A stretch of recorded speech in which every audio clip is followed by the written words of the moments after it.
안녕하세요. 이번 주 이제 벌써 9주차가 됐네요. 식품위생학 9주차 강의를 시작하도록 하겠습니다. 지난주까지는 이제 햇습에 대한 거를 2주간에 걸쳐서 수업을 했는데, 이번 주에도 마찬가지로 그 햇습의 그 연장선상에 있다고. 자, 9장에서는 식품영업의 그 위생관리입니다. 식품영업의 위생관리가 진행되다 보면 이제 위생이 안전관리까지 연결이 되어지는데, 그 위생관리의 그 학습 목적을 본다면은 식품이나 조리위생의 안전성 확보를 위해 작업자의 개인위생이나 또 아니면은 작업장의 시설 및 도구의 위생, 식품 처리 및 조리 과정의 위생을 이해하고 실천한다 이래 있는데, 우리는 아무래도 식품제 영양학과가 되다 보니까 이런 어떤 뭐 집단 급식소라든가 뭐 이런 쪽으로 가게 되는데, 원래는 이 식품 영업의 그 위생 관리는 식품 뭐 제조 시설이라든가 또 아니면 판매 시설이라든가 또 아니면 소분한다든가 이런 데에 대한 그 식품 영업의 위생 관리를 모두 포함을 하고 있습니다. 그래서 어떻게 보면은 집단 급식소의 그 개인위생 시설, 작업장 위생 뭐 이런 것도 중요하겠지만, 전체 포괄해서 식품 영업에 대한 것을 위생 관리를 모두 다 하는 것이 상당히 중요할 것 같고, 여기서 조리 과정의 위생은 또 별도로 아마 여러분들에게 설명이 되어질 것 같습니다. 학습 목표를 본다면은 식품 취급자의 그 위생에 대한 중요성을 또 설명을 한다. 그 다음에 위생 확보를 위한 취급자라면 식품 취급자가 되겠죠. 취급자의 행동 주의사항을 열거한다. 그 다음에 식품 취급자의 건강진단 대상이 되는 병을 열거한다. 그 다음에 식품 취급자의 개인위생을 인지한다. 손 씻는 방법과 손을 씻어야 되는 경우를 설명한다. 손 씻는 방법은 우리가 햇섭을 할 때도 아마 여러분들한테 식품의약품안전처에서 나오는 올바른 손 씻는 방법에 대한 것을 설명을 드린 것 같습니다만, 다시 재차 한 번 더 설명을 드리도록 하겠고, 작업장의 설비 기준을 인지한다. 그 다음에 위생동물, 어떤 위생상의 해를 가져오는 위생해충이라든가 뭐 설출이라든가 위생동물의 방지를 위한 시설관리 방법을 기술한다. 그 다음에 세정설비, 손 씻는다든가 하는 그 세정설비의 위생적인 관리 방법을 설명을 하고, 급식설비와 기구를 위생적으로 관리한다. 시설 및 기구의 위생적 취급을 방법을 열거한다. 예를 든다면은 뭐 기구라든가 뭐 도구와 같은 것들을 교차 오염을 방지하기 위해서 색깔별로 구분해서 사용한다든가 이러한 부분들이 있을 것 같고요. 그 다음 식품 취급 시설에 적합한 청소 관리 방법을 설명한다. 햇습에서는 이 청소 관리하는 방법도 전부 이렇게 그 시트를 작성해서 전부 이렇게 보관을 하게 되어져 있습니다. 그 다음에 식품용 기구의 살균 관리 방법을 인지한다. 예를 들어서 염소 소독을 한다, 차염소산 소독을 한다, 또 아니면 뭐 역성빈으로서 소독을 한다, 살균을 한다, 이러한 것들, 안 그러면 열탕 살균 등등 있겠죠. 식품의 위생적 보관 방법을 인지를 하고, 식품의 종류와 조리 방법에 따라서 내부까지 열이 전달되도록 하는 열 처리 방법을 인지한다. 내부까지 열이 전달되지 않는다면은 내부 온도가 보통 뭐 75도씨에서 1분 이상이 열이 가해져야지만 되고, 어패류 같은 경우에는 85도씨에서 1분 이상 가열이 되어져야 되는데, 그러한 방법을 측정하기 위해서는 중심 온도계, 여러분들 탐침 온도계라고 되어 있는 식품의 중심까지 찌를 이렇게 그 송곳처럼 되어 있는 그 온도 감응기가 부착되어 있는 온도계가 있습니다. 그걸 넣어서 중심 온도 열을 체크해서 그렇게 살균 방법을 살균을 하게 되는데, 그렇게 전달되지 않는다면은 내부에 미생물이 잔존해 있다가 결국은 표면만 살균 소독이 된다 하더라도 내부의 것이 전달되어 가지고 아주 식품을 어떤 그 열화시키고 부패시키는 그런 원인이 되기 때문에 중심까지 열이 전달되도록 하는 것이 상당히 중요한 방법입니다. 꼭 단체급식소 같은 데 가면은, 집단급식소 가면은 중심 온도계를 항상 영양사실에 비치를 해두고 있습니다. 그 다음에 음료수의 수질 기준을 인지한다. 음용수라는 얘기가 되겠죠. 그죠? 그 음용수, 먹는 물의 수질 기준인데, 사실은 지금 여기 표기되어져 있는 여러 가지 표현들이 예전에 이렇게 바뀌기 전의 어떤 그 단어라든가 뭐 이런 것들에 대한 용어로서 표시를 해놓은 경우들이 있는데, 지금 음료수라고 얘기 안 하고 먹는 물의 수질 기준 이렇게 얘기를 합니다. 그 다음에 오물 처리 시설을 위생적으로 관리를 해라. 식품 관련 시설의 화장실을 위생적으로 관리를 해라. 화장실을 할 때는 화장실 전용 신발을 신는다든가, 또 손 세척을 하고 소독을 하고, 어떤 식품공장, 일부의 식품공장에는 볼일을 이렇게 화장실 볼일을 보고 난 다음 손 세척을 하고 소독을 하지 않으면 소독기하고 문 열리는 자동 문하고를 센서를 연결을 해둡니다. 그래서 소독을 하지 않으면은, 물론 건조하고 난 다음 소독하겠죠. 소독하지 않으면은 화장실 문이 열리지 않는 그런 시스템으로 운영하는 곳이 많습니다. 요 가까이는 안성에 있는 큰 어떤 그 한살림이라는 업체가 있습니다. 그런 거기 두부 공장에는 가면은 아예 그 건조하고 소독기에 손을 대지만 않으면은 문이 열리지 않는, 그렇게 해서 아주 그 위생적으로 잘 관리를 하고 있는 그런 업체입니다. 세척제의 종류와 사용 방법을 이해하고, 살균 소독법에 따른 종류에 따른 이용 범위를 연관을 짓고 가열 소독법을 적용한다. 소독제 사용법을 기술한다. 조리 용기의 살균 소독법을 적용한다. 이렇게 해서 굉장히 실제적으로 이게 학습 목표가 23번까지 많게 그 적용이 되어 있는데, 이거를 하나하나 일일이 다룬 한 항목이 실제적으로 1시간 이상의 어떤 그 설명을 할 수 있을 정도로 많은 양들인데, 여러분들한테는 사실 시간이 그렇게 많이 할애가 되지 않기 때문에 제가 그냥 중요한 것만 여러분들한테 말씀을 드리도록 하겠습니다. 자, 그 다음에 보면은 이거는 이제 어떤 그 식품위생관리 들어가기 전에 우리가 주로 이제 식품영양학과에서 진출하는 것이 집단급식소라고 본다면, 이 집단급식소에서 갖춰야 될 어떤 법적 서류의 그 항목입니다. 이건 점검 기준이고 점검 항목이라고 되어 있는데, 왜 그런가 하면은 이 법적 서류를 실제적으로 어떤 뭐 식약처라든가 아니면은 각 시군구라든가 구청 보건과라든가 아니면 소비자감시원이라든가 이런 분들이 이런 집단급식소를 방문해서 점검하는 어떤 그 기준이 있고, 이 기준에서도 세부적으로 점검을 하는 항목이 있습니다. 첫 번째 본다면은 집단급식소 같은 경우에는 집단급식 설치 운영 신고증이라는 게 있습니다. 별도로 영업신고증 외에 집단급식 설치 운영증이라는 것은 학교 급식에서 이제 특히나 학교 급식 같은 경우에 이런 집단급식 설치 운영 신고증은 필수적으로 비치를 하고 갖고 있습니다. 그런데 만약의 경우에 집단급식소가 위탁일 경우, 예를 든다면은 산업재 급식 같은 경우는 특히나 위탁이 많은데, 아워홈이라든가 CJ라든가 또 아니면은 기타 여러 군데 어떤 그 집단 급식소를 위탁 운영하는 경우에는 영업신고증을 같이 포함을 하고 있어야 됩니다. 이 영업신고증에는 면적이라든가 대표자 이름이라든가 주소라든가 이러한 것들이 다 포함되어져 있습니다. 그리고 이거는 업소 내에 보관을 하고, 변경 시에는 대표자가 변경이 되었다든가 하면은 신고를 해야 된다는 거. 그래서 이 점검을 할 때는 항상 집단급식소 설치 운영 신고증이 비치되어 있는가를 보고, 어떤 경우에는 이러한 설치 운영증을 학교 같은데 영양사실에 보관을 하지 않고 이렇게 서무과라든가 이런 데 보관하는데, 원래 원본은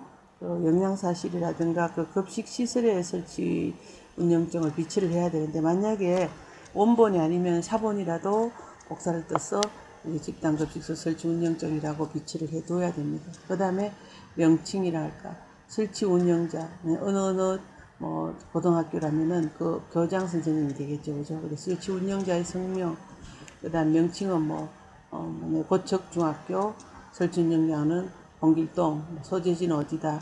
그다음 위탁급식을 하는 경우에는 아우홈이면 아우홈의 영업 신고점까지 모두 이제 정보를 확인을 해줘야 한다는 얘기죠. 그리고 변경이 발생하면 예를 든다면은 학교장이 바뀌었다든가 하면 당연히 설치 운영자의 성명이 바뀌어져야 되겠죠. 그래서 이런 변경 발생을 신고했는가 하지 않았는가를 보고, 그 다음에 조리사 면허증, 영양사 면허증. 만약에 영양사가 조리사 면허를 같이 갖고 있다면은 이 둘이 동일이 되어도 되겠지만, 만약 영양사가 조리사 면허증을 갖고 있지 않는다면은 별도의 그 조리사 면허증을 소지한 조리사가 있어야 되겠죠. 그죠? 그 다음에 영업자 및 종업원은 항상 건강진단을 받아야 되는데, 보통 1년에 한 번씩 이제 건강검진을 받습니다. 근데 검진을 받은 날짜를 기준입니다. 만약에 오늘 검진을 받았는데, 발급은 한 3일 후에 발급이 됐다. 그럼 발급받은 날짜로부터 1년이 아니라 검진을 받은 날짜이기 때문에, 이러한 경우 검진 날짜와 발급 날짜의 차이 때문에 영업 이렇게 건강진단서 날짜 차이로 인해 가지고 어떤 불이익을 받는 경우가 있는데, 항상 검진 일자를 기준으로 해서 건강진단을 받아야 되겠고, 어떤 것 다시 받아야 된다는 얘기입니다. 학교 같은 경우에는 6개월에 1회 검진을 하고, 일반 같은 경우에는 일반 집단급식소는 연 1회를 하게 됩니다. 그래서 학교는 특히나 회계직도 포함을 한다. 왜 그러냐면은 회계직 같은 경우에는 어떤 그 급식 조리 작업장 내를 출입을 할 수가 있기 때문에 이렇게 포함을 해라는 얘기가 되겠고, 검사 항목은 장티푸스라든가 결핵, 전염성 피부 질환의 적정 여부 등이 있습니다. 결핵인 같은 경우에는 다음에 더 구체적으로 말씀드리도록 하겠습니다. 비활성 결핵 같은 경우에는 상관이 없습니다. 영업자, 조리사, 영양사는 법적 식품위생교육을 이수해야 되는데, 영업자는 1년에 1회 이상을 이수를 해야 된다. 근데 만약에 영업자, 학교장이라든가 아니면 집단급식을 단체장이 어떤 법적 식품위생교육을 이수하지 못하면 영양사라든가 조리사가 대신에 이수를 해도 됩니다. 그 다음에 조리사와 영양사는 연 2년에 1회 이상 이수를 하고, 영양사는 특별위생교육 이수 시에 영업자 교육을 면제한다고 되어져 있습니다. 사실 이 법적 서류를 설명함에도 벌써 시간이 많이 걸리죠. 그 다음에 원산지 표시를 해야 됩니다. 이게 법적인 서류입니다. 원산지 증명 서류를 꼭 보관을 해야 된다는 거. 그래서 게시판에다가도 원산지 표시를 잘 했는가 안 했는가, 국내산인가 칠레산인가 어딘가 다 원산지 표시를 하게 되어 있는데, 실제적으로 학교 급식 같은 경우에는 이제 원산지가 대부분 국내산을 쓰는 경우가 많습니다. 그걸 또 친환경 제품을 몇 프로 이상 쓴다든가 지자체에 따라 조금씩 틀리겠죠, 그죠? 거래 명세서라든가 영수증 등 원산지 증명 서류를 3년 이상 보관을 해두라. 예를 들면 학교 같은 경우에는 별 문제가 없는데, 다른 일반 집단급식소 같은 경우에는 자기 고향에서 고향이면 청양이면 청양에 고춧가루를 가져왔다 이렇게 됐을 때 거래 명세서가 없다 이렇게 된다면은 그 청양에서 어떤 그 생산자가 서류를 작성을 해준다든가, 아니면은 그 청량의 생산자가 어떤 보내는 최소한 택배 영수증조차라도 보관을 해둬야지만 인정을 할 수가 있습니다. 그 다음에 적합한 업체가 생산하는 적합한 원료를 사용해야 된다. 위해 식품 등의 판매 여부, 병든 동물고기 판매, 그 다음 무표시, 이러한 것들은 모두 다가 식품위생법을 위반하는 것이 되고, 이러한 것들은 판매할 수가 없다, 제조할 수가 없다라는 것들이 법으로서 규정이 되어져 있습니다. 그 다음에 알레르기 유발 물질에 대한 식품 정보를 공지를 해라 이랬는데, 식단표를 가족에 통보하고 홈페이지에 게재를 하고, 식단표를 식당과 교실에 꼭 게시를 해야 됩니다. 그래서 이 알레르기를 일으키는, 예를 들어서라든가 콩이라든가 우유라든가, 또 아니면은 많이 있죠. 복숭아, 또 생선 같은 경우에 고등어, 등푸른 생선이라도 이런 히스티딘이 많이 들어있는 물질들, 그 다음에 뭐 땅콩, 메밀, 요즘은 이 잣도 포함이 됩니다. 이렇게 해서 알레르기 유발 물질에 대한 정보를 꼭 공지를 해야 되고, 이러한 것들을 공지를 하면서 만약에 그런 어떤 특정 식품에 대한 알레르기를 유발하는 학생들이 있다면은 대체 식품을 같이 그 식단표에다가 넣어줘야 되겠죠. 그 다음에 식품 취급자의 위생 관리입니다. 본다면은 좀 전에 말씀드린 것처럼 종업원의 건강관리, 작업자의 건강관리 해가지고 법적 요구 요양 건강진단은 보면은 식품위생법에는 식품영업에 종사하는 사람은 1년마다 장티푸스, 결핵, 그 다음에 전염성 피부질환에 있는 어떤 사람들은 어떻게 식품 취급을 할 수가 없습니다. 여기 보면은요, 특히나 결핵에서 비감염성인 경우는 제외한다 이렇게 돼 있잖아요. 그죠? 그래서 1군 감염병 혹은 피부병 및 화농성 질환, 그 다음에 3군 감염병 중 결핵인 경우에는 식품을 직접 취급하는 업무에 종사하지 못하게 규정을 하고 있다. 이렇게 해서 이거는 법적으로 요구되어지는 건강진단의 어떤 그 항목. 그 다음에 보면은 이게 바로 건강진단은 식품위생법 제40조에 의거해서 건강진단을 꼭 받으라고 되어져 있는데, 건강진단의 대상자는 특히 식품위생법 시행규칙 제49조에서 식품이나 식품첨가물, 화학적 합성품 또는 기구 등의 살균 소독제는 제외한다 이렇게 되어 있죠. 식품첨가물을 채취한다든가 제조한다든가 가공, 조리, 운반, 저장, 운반 또는 판매하는 일에 직접 종사하는 영업자 및 종업원은 꼭 건강진단을 받아야 되고, 또 다만 여기 단서 조항이 있습니다. 완전히 포장된 식품 또는 식품 첨가물을 운반이나 판매하는 종사자는 건강진단 대상자에서 제외될 수가 있다는 얘기입니다. 근데 웬만하면은 이러한 완전 포장된 제품이라 할지라도 운반을 한다든가 할 적에 그 조리장 이렇게 입고장까지는 배송을 하기 때문에 건강진단을 받아두는 것이 안전하겠죠. 그죠? 그 다음에 영업 시작 전 또는 영업에 종사하기 전에 미리 건강진단을 받아야 된다. 그 다음에 영업에 종사하지 못하는 질병의 종류. 그래서 건강진단을 받을 때 이러한 질병에 걸린 사람은 영업에 종사하지 못한다는 얘기입니다. 즉 1군 감염병인 장티푸스, 콜레라, 파라티푸스, 장출혈성 대장균 감염증이라든가 A형 간염, 세균성 이질 이렇게 걸린 사람들은 종사하지 못하고, 결핵은 단 감염성인 경우는 제외를 해야 되는데 비감염성인 경우는 영업에 종사할 수 있다는 얘기고, 피부병이나 기타 화농성 질환에 걸린 사람들 영업에 참여를 못합니다. 그 다음에 에이즈라고 말하는 후천성 면역 결핍증인 경우에도 영업에 종사를 할 수가 없습니다. 성병 건강진단 대상자에 이 에이즈는 포함이 된다는 얘기고, 여기 과태료 부과 기준은 이 시행규칙 중에서 다시 또 식품위생법 시행령으로 간다면 제67조와 관련해서 건강진단을 받지 아니하는 영업자는 1차 위반 때는 20만원, 2차 위반 때는 40만원, 3차는 60만원 이렇게 규정을 해두고, 건강진단 결과 다른 사람에게 위해를 끼칠 우려가 있는 질병이 있다고 인정된 사람은 영업에 종사시킨 영업자는 1차 위반이 100만원, 2차 200, 3차 300 이렇게 해서 본인만 어떻게 위반을 했을 때에 어떤 과태료를 내는 것이 아니라 영업자도 같이 양벌 제재로 가서 이렇게 과태료를 부과하기 때문에 꼭 건강진단은 기한 날짜에 맞춰서 내야 된다는 얘기죠. 발급이 아니고 건강진단을 받은 날짜를 기준으로 한다고 다시 한번 강조를 드리겠습니다. 그 다음에 건강진단 항목은 이렇게 나와 있다는 거. 근데 이제 여기서 건강진단 제외자는 완전히 포장된 식품이나 또는 식품 첨가물을 운반 판매하는 종사자는 제외를 한다. 그 다음에 여기 보면은 건강진단 항목이 있습니다. 이 건강진단을 했을 때 이거는 이제 식품에 종사할 수 없는 사람들입니다.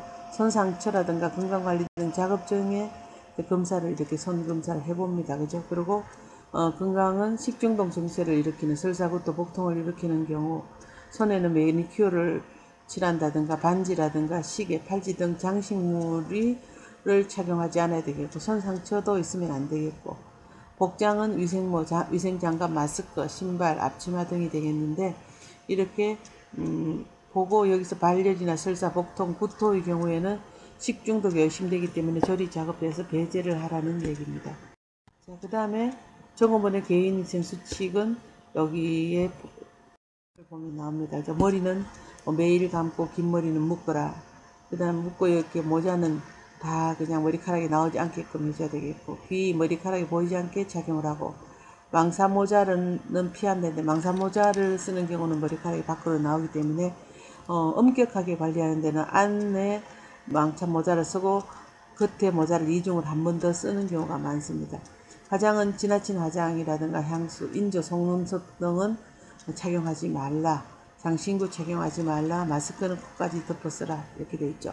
식품 조리 및 가공 종사자의 복장입니다. 근데 앞치마는 이렇게 또 색깔별로 구분을 하고, 상의는 흰색이나 옅은 면소재고 목둘레나 서미단이 늘어나지 않게, 그 다음에 여기 토시를 매일 세척 후에 건조해서 사용을 하고, 신발은 이렇게 하의, 몸에 여유가 있는 복장을 쓰되 매일 세척 후에 건조하고 착용하고 외출복하고 구분해서 보관을 하라는 얘기입니다. 그 다음에 위생적인 습관은 이렇게 하죠. 두 발 항상 단정히 하고 수염은 깔끔하게 면도한다. 쭉 여러분들이 한번 읽어보시기 바랍니다. 중요한 거는 화장실에 갈 때는 탈의실에서 이렇게 또 모두 바꿔서 입고 착용을 하고, 화장실 전용 신발을 비치해두고 화장실 갈 때는 옷을 전부 벗고 일상복으로 갈아입고 다시 작업장에 갈 때는 바꿔 입으라는 얘기입니다. 근데 이게 참 잘 안 지켜지죠, 그죠?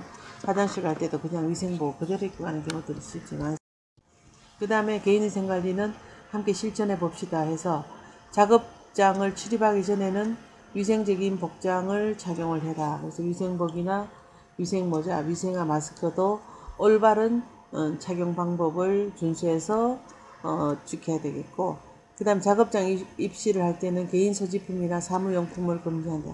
특히나 이 핸드폰과 같은 경우에는 개인 사물함에 넣어줘야 되겠죠, 그죠? 여자분들인 경우에 반지, 귀걸이, 시계를 착용하는데, 이게 학교 급식 같은 경우에는 아주 잘 지켜지고 있는데, 일반 어떤 그 제조장 같은 경우는 잘 안 지켜져요. 이런 경우는 안 되니까 짙은 화장을 한다든가, 뭐 반지, 귀걸이, 시계는 문제가 안 되는데 귀걸이라든가 반지 같은 경우에는 이물사고가 날 수가 있습니다. 빠진다든가 뭐 이래서 꼭 주의를 하고, 작업장 입시를 할 때는 뭐 끈끈이 롤러라든가 진공 흡입기라든가 에어 샤워기를 통해서 위생복에 들어있는 묻어있는 이물을 제거를 하고, 그죠? 끈끈이 롤러 같은 경우는 1차, 2차를 두고 처음 한 번 하고 또 두 번째 또 두 번 정도를 하게 됩니다. 손 세척 및 소독을 실시할 때는 이렇게, 그죠? 그 다음에 설사나 복통, 외상, 염증이 있는 경우는 절대 식품 제조 금지, 제조 작업을 하지 말라는 얘기고, 손에 상처가 났을 때는 상처 부위를 골물 등으로 완전히 싸매고 장갑을 착용해서 오염을 방지를 하라는 얘기입니다.